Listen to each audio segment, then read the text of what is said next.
Assalamualaikum warahmatullahi wabarakatuh. Perkenalkan, nama saya Selin Widianingrum Kusmawardani dari kelas 2A dengan NIM 20000005024 akan mempresentasikan hasil lembar kerja saya. Tanggal pelaksanaannya 29 Juni 2021 sampai dengan 30 Juni 2021. Jam pelaksanaannya pukul 13.00 sampai dengan 12.30. Jadwal pelaksanaannya yang pertama menyiapkan alat pada hari Selasa 29 Juni 2021, yang kedua mengerjakan kegiatan 1 pada hari Selasa 29 Juni 2021, yang ketiga mengerjakan kegiatan 2 pada hari Selasa 29 Juni 2021, yang keempat mengerjakan diskusi pada hari Rabu 30 Juni 2021, yang kelima mengerjakan simpulan pada hari Rabu 30 Juni 2021, yang keenam presentasi melalui Google Meet pada hari Rabu 30 Juni 2021. Tujuannya yang pertama menentukan besarnya frekuensi getaran pada bandul sederhana, yang kedua mengukur intensitas bunyi yang dihasilkan pada kebisingan, yang ketiga menghitung taraf intensitas bunyi.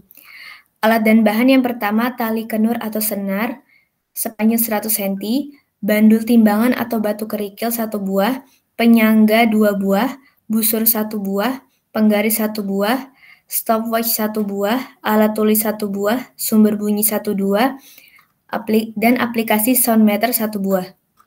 Prosedur kerja. Kegiatan pertama menghitung frekuensi getaran pada bandul sederhana.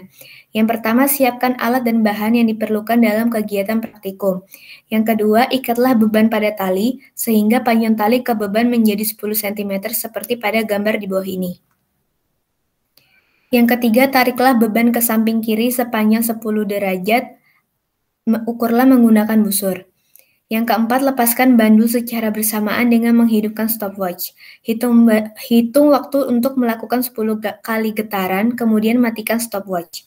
Yang kelima, catatlah waktu yang ditunjukkan oleh stopwatch ketika bandul berayun bolak-balik sampai di titik semula sebanyak 10 kali getaran. Yang keenam, ulangi langkah 2-5 dengan panjang tali yang berbeda, yaitu 15 cm dan 20 cm. Yang ketujuh, catat waktu yang ditunjukkan oleh stopwatch menggunakan tabel hasil pengamatan kegiatan 1. Kegiatan 2, mengukur intensitas bunyi dengan soundmeter. Yang pertama, siapkan alat dan bahan yang diperlukan, yaitu soundmeter, sumber bunyi, dan penggaris. Soundmeter dapat di-download melalui App Store di HP masing-masing. Sedangkan sumber bunyi dapat menggunakan sumber di sekitar Anda seperti dengungan TV atau kulkas, musik dari HP, botol kaca dipukul, dengungan mesin cuci, dan lain-lain. Ukurlah intensitas bunyi yang dikeluarkan oleh sumber bunyi dengan jarak 10 cm dari sumber bunyi. Yang ketiga, ulangi langkah 2 dengan jarak sumber soundmeter yang berbeda, 20 cm, 30 cm, 40 cm, dan 50 cm. Seperti pada gambar berikut. Yang keempat, catatlah hasil pengukuran pada tabel hasil pengamatan kegiatan 2. Yang kelima, hitung taraf intensitasnya.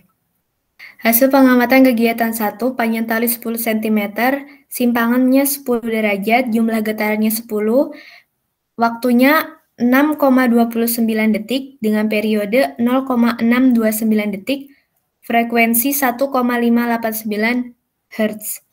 Panjang tali 15 cm dengan 10 derajat, jumlah getaran 10, dengan waktu 7,54 detik, periodenya 0,754 detik, frekuensinya 1,326 Hz. Panjang tali 20 cm, simpangannya 10 derajat, jumlah getarannya 10, waktunya 9,50 detik, periodenya 0,95 detik, frekuensinya 1,052 Hz.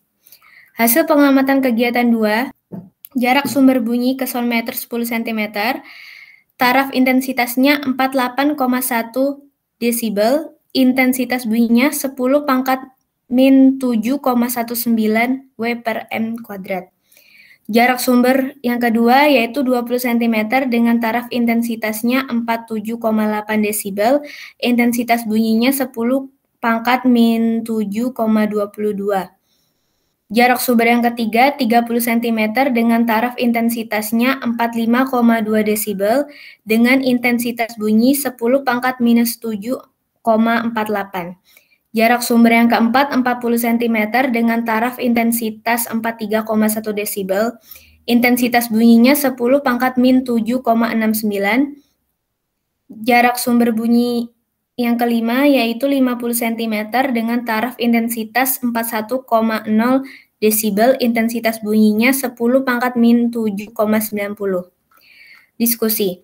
Berdasarkan hasil pengamatan kegiatan 1, buatlah grafik hubungan antara panjang tali dengan periode dan frekuensi dalam satu grafik. Ini grafiknya. Berdasarkan grafik nomor 1, analisislah hubungan antara panjang tali dengan periode dan frekuensi.